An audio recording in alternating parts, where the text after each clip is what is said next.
Hello everybody, SlimKirby here. Welcome back to more of the Crash Bandicoot 1 playthrough on the Crash Insane trilogy. I am your host, SlimKirby, and I hope you guys are ready for more of this game.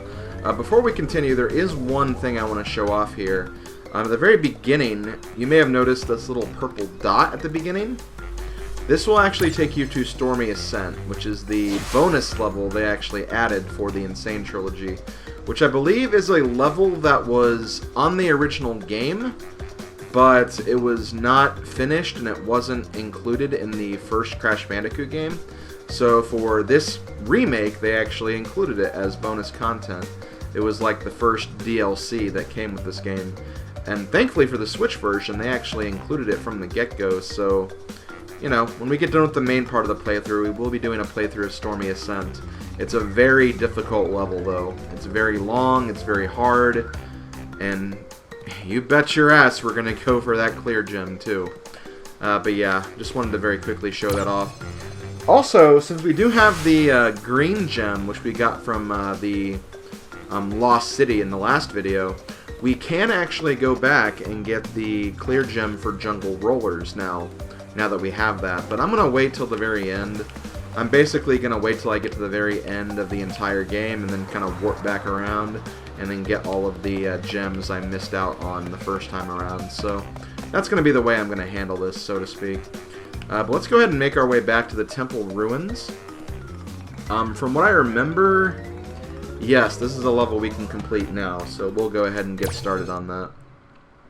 I'm trying to remember which level this is, actually, because I honestly do not remember. Right, this one, okay. I do kind of remember it now. But hey, you know what? I'm just happy that I can die again.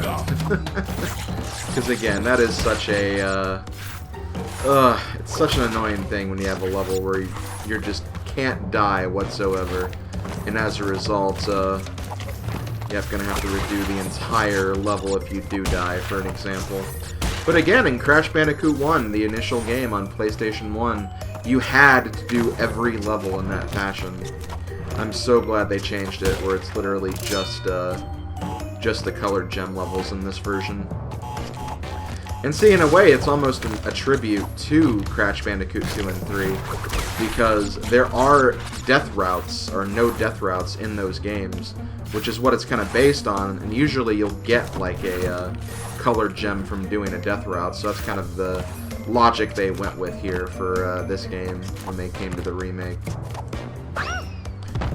And of course, there's also the logic of dying all the time, because that's another aspect of this series. Thankfully, I just got a checkpoint, so I didn't lose a whole lot of time here.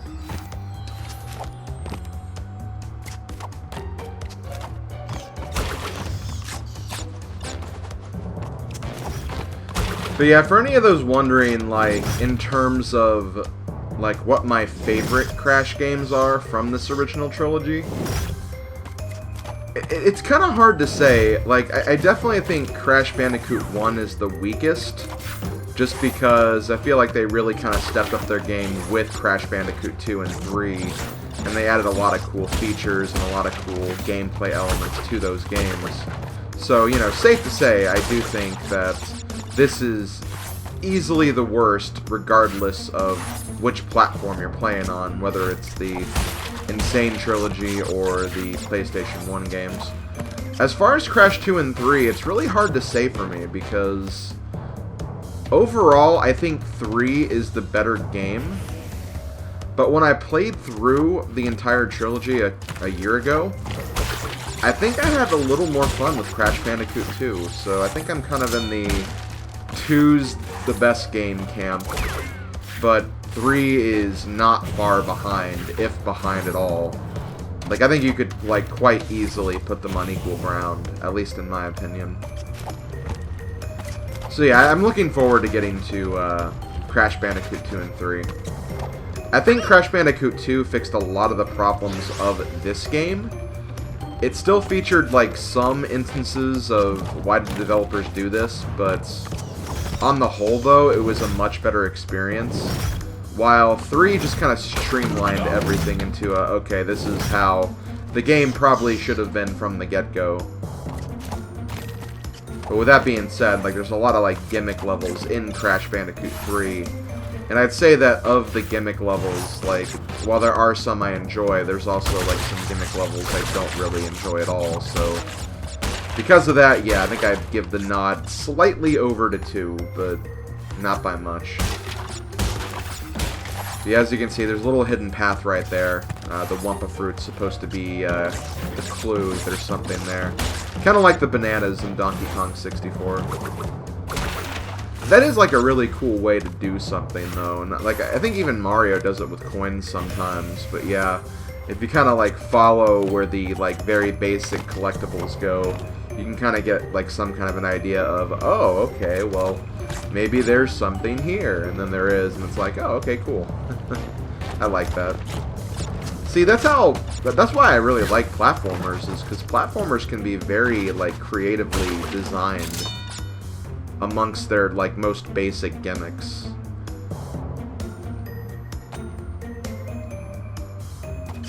So it really just kind of like, you know, it gives you a good way to kind of like put collectibles or secrets in. I don't know, it's just a nice way, a nice element of game design. At least in my opinion, anyway. But yeah, we are about done. We got 3 boxes here. I think there's one more up ahead, so I don't think we're screwed or anything. I hope we're not, anyway. Nope. Okay, good. I thought I saw that. Okay, well, we got the gem.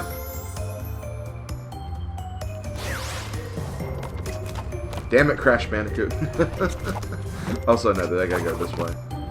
That happens sometimes, though. That happens. Sometimes you think you're out, you're in the clear, but then you're really not. So you really gotta keep your eyes on what's ahead. You can't really stop playing the game for an instant. Or not really stop playing the game, but you can't just assume you're done. And the funny thing is, like, we actually do have to collect the gem again, so just because we collected it beforehand, it's still going to be there, I believe. Oh, no, it's not. Okay, never mind then. Okay, so that's kind of cool. Like, once you collect the gem, like, you got the gem, you can die, you can leave the level, I think. Well, no, maybe not leave the level, because you have to get this perfect screen, I imagine, but yeah, you don't have to worry about dying, really, if you're on a colored gem level, for example. I'd hope not, anyway. That'd be really mean if you got the gem, died, and it's like, well, we'll just take this away from you. Okay, so, really quickly, we're gonna go into this next level. This is the Road to Nowhere. Road to Nowhere is, I want to say, a bit of an infamous level trope in this game, because these levels require very, very strict platforming. You have these bridges, of the wooden planks, kind of the red planks, they will fall after a certain amount of time, so you have to be quick on them.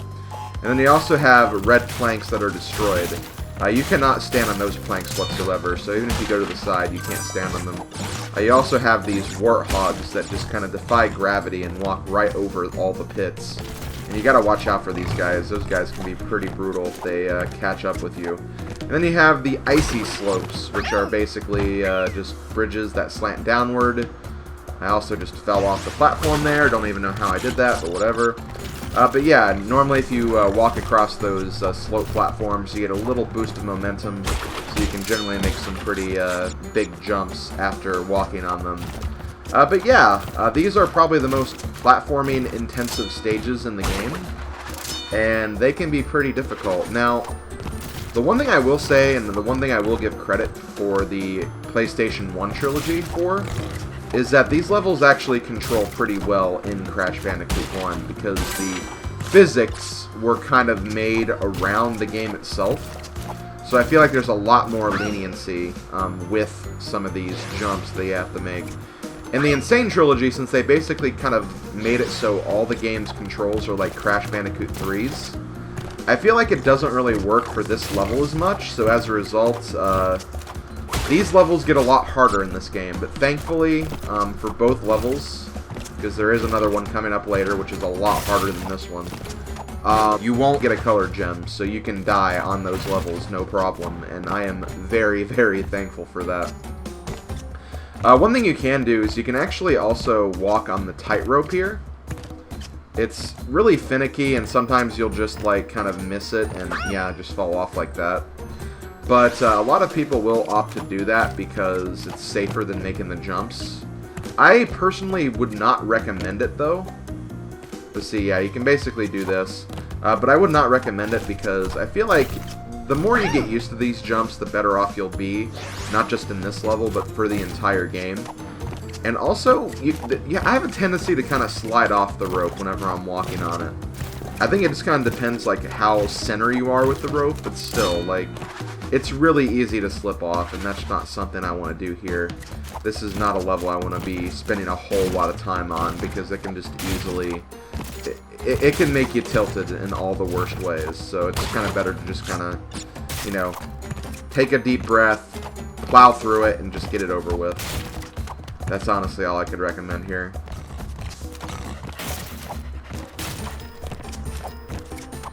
And okay, we made it to the bonus level. That's good. I always get nervous about that bonus because, like, I think you can just, like, walk right into it, but, like, it looks like it's away from the platform, so you always get kind of scared that you're gonna fall off.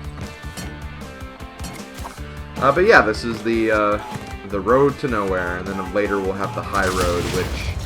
Honestly, I think I would say the high road is probably the hardest level in the Insane Trilogy, just because of, again, the way the jumping mechanics are in the Insane Trilogy compared to the original. Because in the original, I really loved the high road. I actually had fun doing that level. But those turtles are the main reason why these levels are worse in the Insane Trilogy, because what you're supposed to do is you're supposed to jump on the turtle, and then you're supposed to bounce off the turtle shell to get over here. Seems easy enough, right? Well, in the original game, you could actually stay bouncing on the turtle until you're ready for the jump, and you wouldn't lose your momentum. Or at the very least, like, the jump would be clearable enough, or the game would be reasonable enough to actually give you the space, enough space to make the jump. In this trilogy, not so much. So you kind of have to always, like, go back here and get some momentum before you make the jump. So yeah, you can't just, like, stay bouncing on the turtle shell until you're ready. You literally have to keep on moving. And it gets really hard in the high road because there's a lot of that in that level. But yeah, we'll deal with that a little bit later. Unfortunately, once again, could not get all the boxes here due to the fact that a color gem is required. We'll be getting that color gem a bit later. So we're going to keep on moving on for the time being. I think we have a short level. Yeah, we have Boulder Dash. Okay, so we have the second boulder level. So one thing I'm going to talk about, I don't know how applicable it's going to be for, like, people who own other versions of this game. But I know when I played this in my first playthrough, my test playthrough before I did this Let's Play, I had some issues where I was trying to figure out, like, what control method to use. Because I have a Switch Pro controller, which means it has a D-pad and an analog stick. And, you know, theoretically you'd think that an analog stick would be better, but you gotta also remember that, you know, Crash Bandicoot 1 was made under the impression that you'd be using a directional pad. And for a level like this, which is pretty straight, you'd think that, well, maybe a D-pad would work better here. So I tried using the D-pad for a bit, and I was running into a huge issue where during the third section of this level, I could not outrun the boulder no matter what. Like, even if I was, like, doing this section perfectly, like, I could not outrun the boulder. It was getting ridiculous. So I tried going back to the analog stick, which... The reason why I didn't want to use it in the first place is it was kind of slippery a little bit, and it felt slippery, but at the end of the day, it was actually the better of the two options. I feel like because you can kind of tilt the analog stick more, like, you almost get, like, more distance, and as a result, I was, like, outrunning the boulder tremendously, so I guess my recommendation is use an analog stick, unless you're, like, super, like, comfortable with using the D-pad, and if you're used to using it a lot from, like, the old Crash 1 days. But just be warned that if your stick's, like, worn, or if your D-pad's worn in any sort of way, you could have some problems outrunning the boulder. Also, this is a level where, well, first of all, you gotta be careful. But this is also a level where there is a colored gem platform, so once again, we can't get all the boxes. I want to say this is one of the last instances of that. I know there's like one level coming up where we can't. Actually, 2 levels. Okay, so yeah, we're definitely not done. But yeah, we still have a long way to go. It may not seem like it, because we really have completed a lot of levels in retrospect. This is only the 3rd video, so we still have a bit to go. I'm trying to think of how many levels there actually are, because there's 26 main levels, because there's 26 gems. But then you have 6 boss fight levels, I think, and then there's 1 level that's not really a level, it's just kind of, hey, this is going to lead you to either the boss or the secret ending level, so, you know, about like 32, I think, somewhere around there.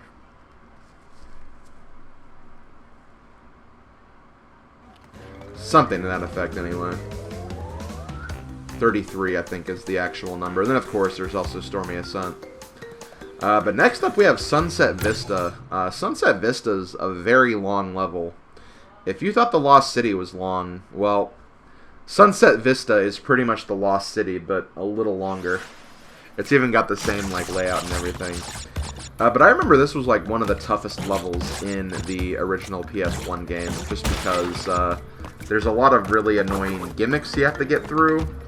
And this is also the level, or the first level, that will feature the Cortex bonus rooms. Which, the Cortex bonus rooms are important for 100%, because when you complete them, you get a key. And you can use those keys to unlock secret levels. There's only 2 in the game, and they're very short secret levels. Like, I believe they're just, like, extensions of the Warthog level and another gimmick we'll be seeing a bit later. So, you know, they're not really too impressive of secret levels, but if you want to get 100%, you do have to unlock them.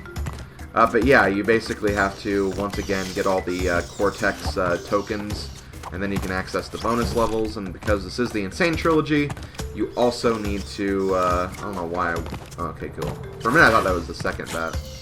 But yeah, you have to get all the tokens, and you have to also get all the boxes too, because this is the Insane Trilogy. And I believe, like, the Cortex tokens can be in, like, very annoying places, too. And I want to say they're places where if you, kind of go too fast, too far, or too far, too fast, you will not be able to get them, so you have to restart the level just for that. So I'm kind of hoping that doesn't happen here. Okay, let's do this.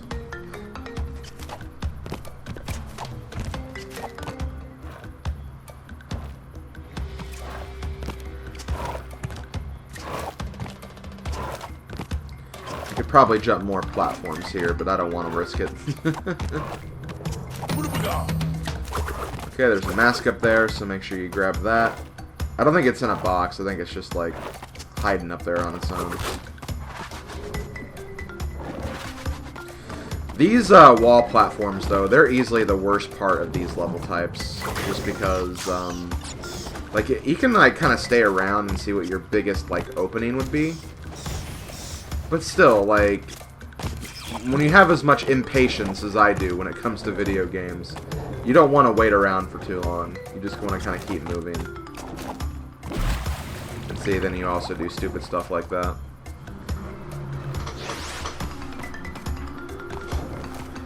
But yeah, that's why I'm not really a big fan of this level.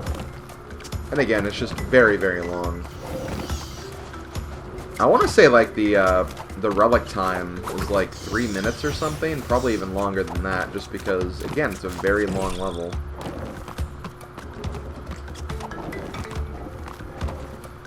A long level with a lot of waiting around.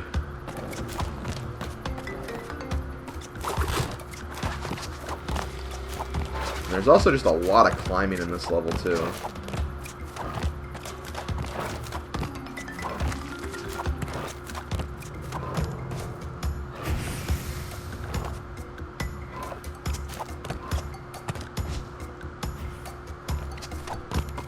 Also, I don't know what it is, but when I played the original PS1 version, I always loved these vertical sections, but I don't know, I feel like the timing feels really different for a lot of these vertical sections in the Insane Trilogy. Because I had a lot harder time with them in this game as opposed to the original game. Particularly when you have, like, the Ferris wheel platforms that kind of move in, like, a Ferris wheel fashion. Like, I don't know, I feel like it's very easy for me to get off sync. I could just be in the minority, though. Who's to say? Okay. Get through that. Get through. Whoa, whoa, whoa. Coco, be careful. Get the checkpoint. Thank you. And this is another really annoying part, too. You always think those platforms are going to appear or disappear, like, earlier or later than you think they will, and as a result, you have to retry. It's just really, really annoying, and I did it again right there. Okay, so I have to wait for this to retract. There we go. Well, damn. Okay. Need to be a little quicker on the draw. I just got a little nervous because the platform retracted faster than I thought it would. So let me wait a little longer this time. There we go. Okay, I think I got it now.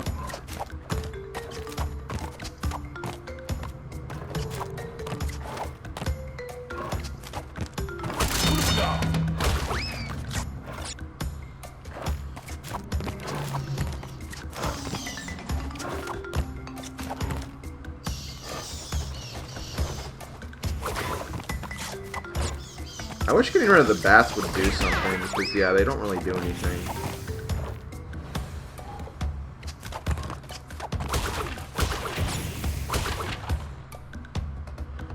So, yeah, this jump right here I find really, really annoying. I don't know why, but I remember it not being that much of an issue in the original game. Although, to be fair, it has been a year since I've played the original game, so I could also just be misremembering. Ah! Okay, good. Got kind of scared right there. Okay, so let's go ahead and break this checkpoint. And here we have the first Cortex token. And yeah, we had to come pretty far in the level just to get this first token. But I believe all three of them are kind of in this section right here. So yeah, there's the first one.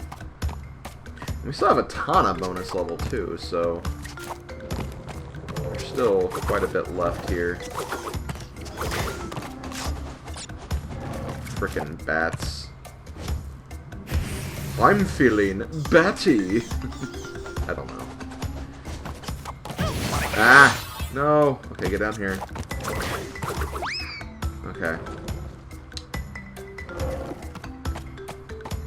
So think up here. Okay, it's just an extra life. Or, oh, wait, no. Damn it.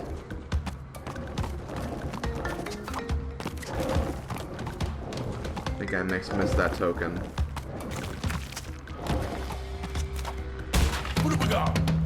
Is there a way I can kind of get through here? Or no, no! Damn it!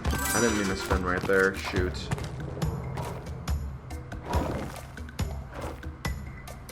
I might have to redo this level now because of that.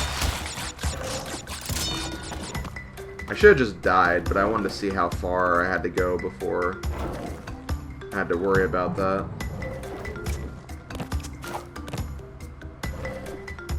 Yeah, because I think the portal... Yeah, the portal's right here. Okay. Well, whatever. I'll go ahead and cut all this out. But yeah, I basically missed that second token. I couldn't really see it. And then by the time I saw it, it was already too late, I think. So yeah, I'll be right back, guys. Okay, made it back here. I really don't know what was going through my mind right there. But this is what you're supposed to do. We got the token. We have 2 now, so we are pretty much good to go. But yeah, I think it was just a case where I wasn't really seeing the token at first. I just saw the 1-up, so I was like, oh, okay, well, I'll just spin at this box, and then all of a sudden I saw the token. I'm like, oh, well, shoot. And then I just kept moving for some reason, forgetting that I had to basically die to respawn the box.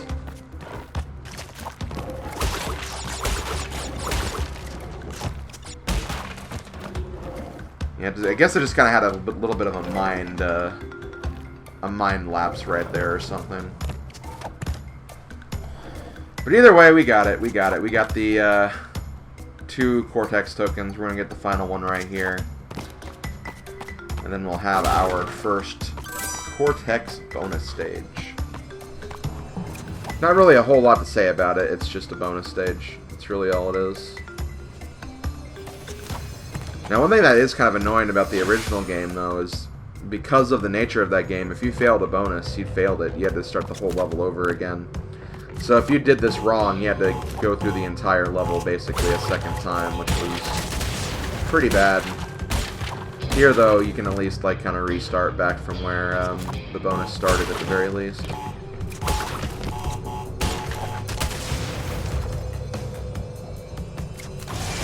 But see, you also didn't have to destroy the boxes in the original, you just had to make it here. The boxes had no bearing on the clear gem or anything.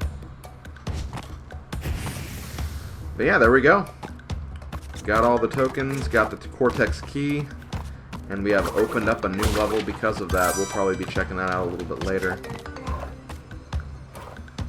But let's go ahead and start climbing up here.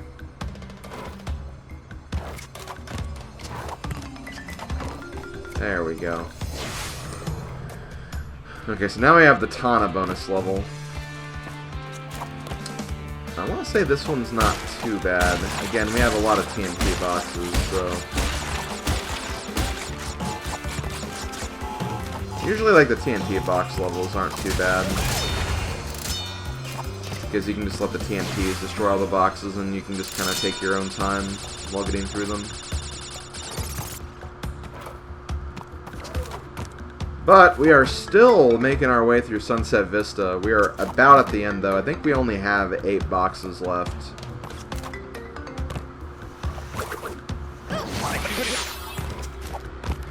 I have no idea what happened right there. Again, just the platforming just kind of messed me up, I guess. Like, yeah, right there, I didn't want to jump there. Okay, I think I got it now. There we go, and there's a final checkpoint, so we did have 81. And then I believe there's 8 boxes at the end, so I think we are good to go, pretty much. Just got one tiny little section left here.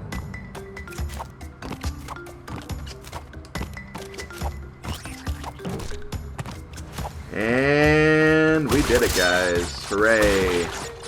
Sunset Vista has been conquered. I'm not really sure how we're doing for time right now. Let me very quickly look at this, because I am uncertain. Yeah, I think we're at 30 minutes right now, so I'm going to go ahead and probably end it here. So thank you for watching, everybody. I'll see you guys next time when we fight Koala Kong, the boss. Later, folks.